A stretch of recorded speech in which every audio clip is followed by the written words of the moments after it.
Now to our next story. After many, many years of use and wear and tear, Richland 1's athletics fields and stadiums are getting some much-needed upgrades, which are sure to elicit cheers from student athletes, coaches, parents, and community members.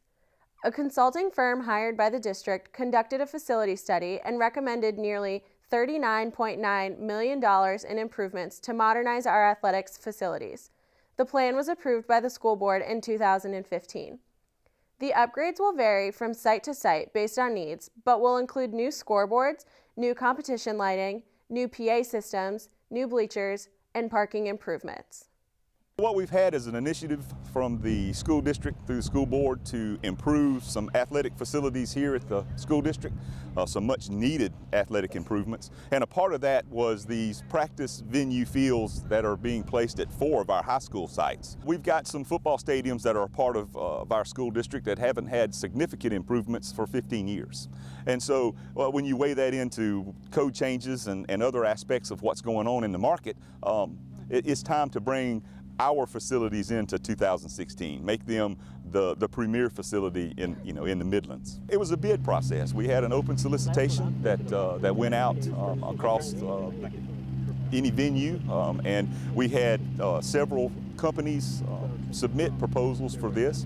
And one of the key things to these proposals that the school district made clear from the beginning was that we did not want to use the crumb rubber.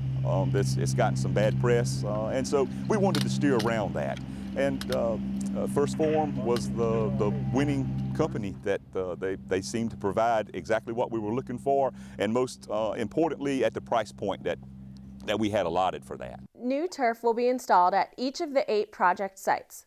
Eau Claire High School's athletics field is the first completed project. Richland 1 is the first South Carolina school district to use the Prime Play replicated grass turf, which is made of zeolite and natural coconut fibers mixed with cork and mimics the look and feel of a natural grass surface. There are substitutes for what we would typically find on a field. All fields require a ballast.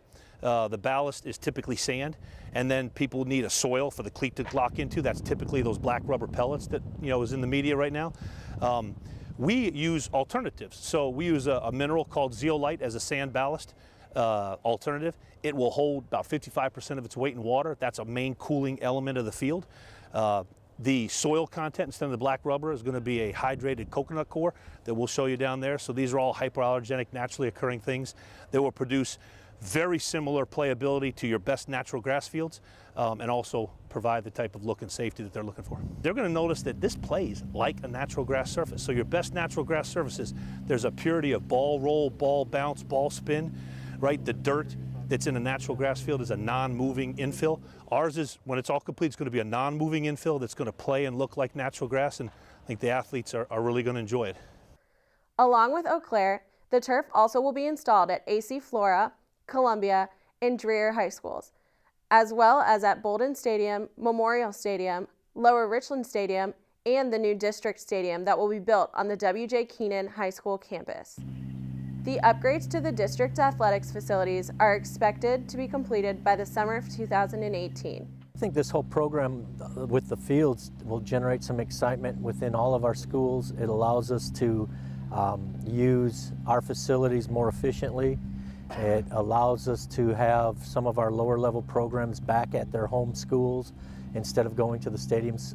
We'll stay with the stadiums with our larger events and that, but this will allow more community involvement at the local level with the lower level students.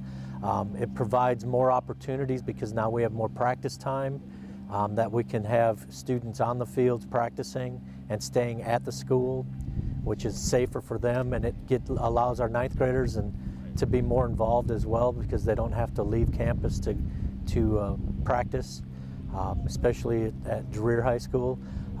But it just gives us more opportunities and opens up an array of more or additional sports that we can bring into the schools.